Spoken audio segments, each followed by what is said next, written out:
Forget everything you thought you knew about medieval love. Forget the shining knights serenading perfect ladies from balconies. The real Middle Ages were far stranger and far riskier when it came to matters of the heart.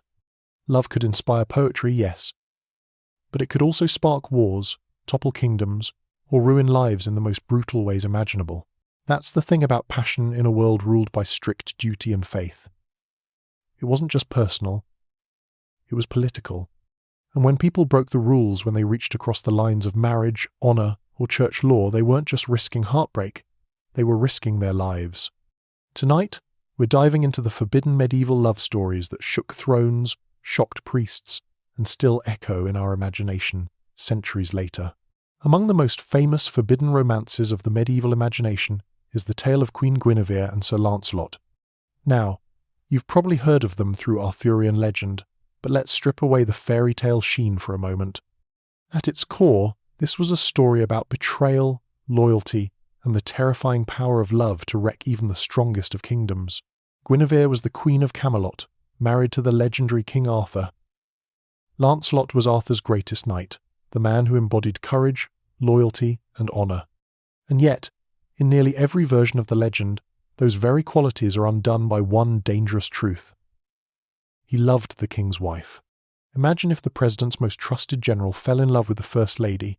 That's the level of scandal medieval audiences would have seen here. At first, writers framed their bond as courtly love, a fashionable idea in the 12th century that made adultery sound almost noble. Knights were supposed to devote themselves to unattainable ladies, to prove their refinement through service and secrecy. But with Lancelot and Guinevere, this wasn't just poetic play-acting. Their meetings became real, their passion undeniable, and in a world where kings ruled by divine right, that wasn't just romance, it was treason. The story builds toward one of the most dramatic scenes in medieval literature. Guinevere is accused of adultery, condemned to burn at the stake. Picture it, the queen, once the jewel of the court, standing before the flames as her people look on in horror. For Arthur, it wasn't just about personal betrayal, it was about authority itself. If he couldn't control his own household, how could he rule a kingdom? And here's where legend takes a sharp turn. Lancelot doesn't stay away. He storms into the execution ground, sword drawn, cutting down knights of the Round Table to rescue Guinevere. To modern eyes, it looks like a heroic rescue. To medieval audiences, it was a nightmare. This wasn't love conquering all, it was civil war breaking out in the heart of Camelot. The rescue came at a terrible cost. The once united brotherhood of knights split apart, some siding with Arthur, others with Lancelot. Chroniclers compared it to a kingdom devouring itself. And that's the real lesson tucked into the legend. Camelot wasn't destroyed by invading armies or magical curses. It collapsed from within, torn apart by passion that defied every rule of loyalty and honour. In the end, most versions of the story end bleakly. Guinevere retreats to a convent, trading her crown for a nun's veil.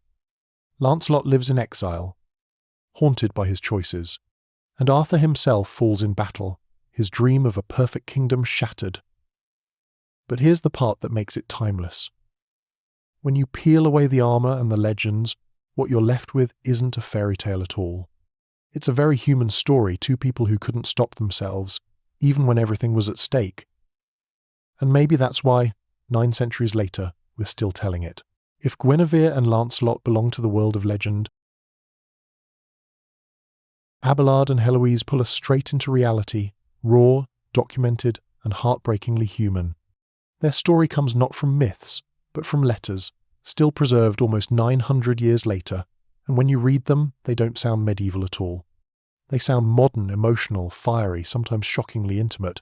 Abelard was the star professor of 12th century Paris.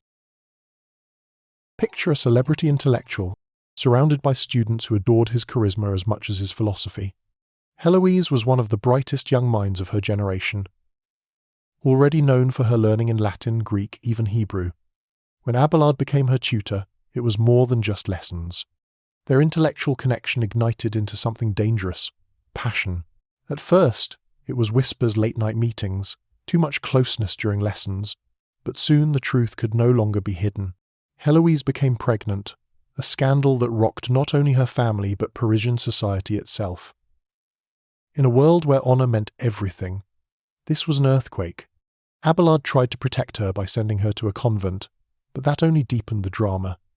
Their letters reveal that she didn't want protection, she wanted him, openly and fully, no matter the cost. And then came the brutal twist. Heloise's uncle, furious at the disgrace, hired men to attack Abelard in the dead of night. Their revenge was savage. Abelard was castrated. In a single act of violence, one of the most brilliant voices of the medieval world was silenced as a lover. It's hard not to gasp, even centuries later, at the sheer cruelty of it. But here's what makes their story unforgettable.